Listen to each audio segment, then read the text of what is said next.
ஏன் சொல்றேன் அப்படின்னா 2 நாள் அந்த வீடியோவை பார்த்தேன். திரு ஸ்டாலின் அவர்களை உட்கார வச்சுக்கிட்டு தலைவரை அழைப்பற அப்படின்னு பாட்டுக்கு டான்ஸ் ஆடுறதை இவர் ரசிச்சு கேட்டுக்கிட்டு இருக்கிறாரு, பாத்துக்கிட்டு இருக்கிறாரு.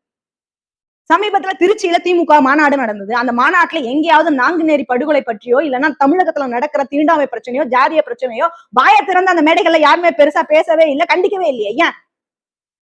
எனக்கு ஒண்ணு புரியல. திரு ஸ்டாலின் அவர்கள் காவல்துறை கட்டுப்பாட்டுல இருக்கிறாரா இல்ல காவல்துறை இவருடைய கட்டுப்பாட்டுல இருக்குதா அப்படின்னு எனக்கு விளங்கல.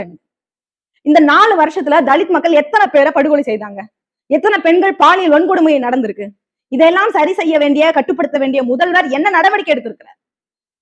பாபா சாஹிப் அம்பேத்கர் பேர்ல கல்யாண மண்டபத்தை கட்டிட்டு விளம்பரப்படுத்தினா மட்டும் போதுமா? அவர் உயிரென கருதுனா இந்த மக்களை இந்திய அரசியலமைப்பு சட்டத்தை சாதிய தீண்டாமையிலிருந்து இந்த மக்களை பாதுகாக்கிறதும் இனி இது போல சாதிய மோதல்களோ படுகொலைகளோ பெண்கள் மீதான வன்கொடுமைகளோ நடக்காம பாத்துக்கிறது தானே முக்கியம். அதுதானே பாபா சாஹிப் அம்பேத்கருக்கு செய்யற மரியாதையா இருக்கும். அப்படி ஏதாவது திமுக ஆட்சியில செய்தீங்களா?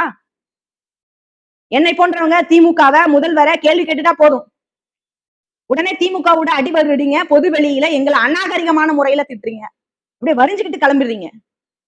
சரி, நான் என்ன கேட்கிறேன் அப்படின்னா, திமுகவோட சாதனைகளை சிலாகித்து யூடியூப் சேனல்ல உட்கார்ந்து பேசுற நீங்க, திமுகவுக்கு முட்டு கொடுக்கிற பெரியாரியவாதிங்க, ஆதரவாளர்கள் ஏன் திமுகவை நோக்கி கேள்வி கேட்க மாட்டீங்க?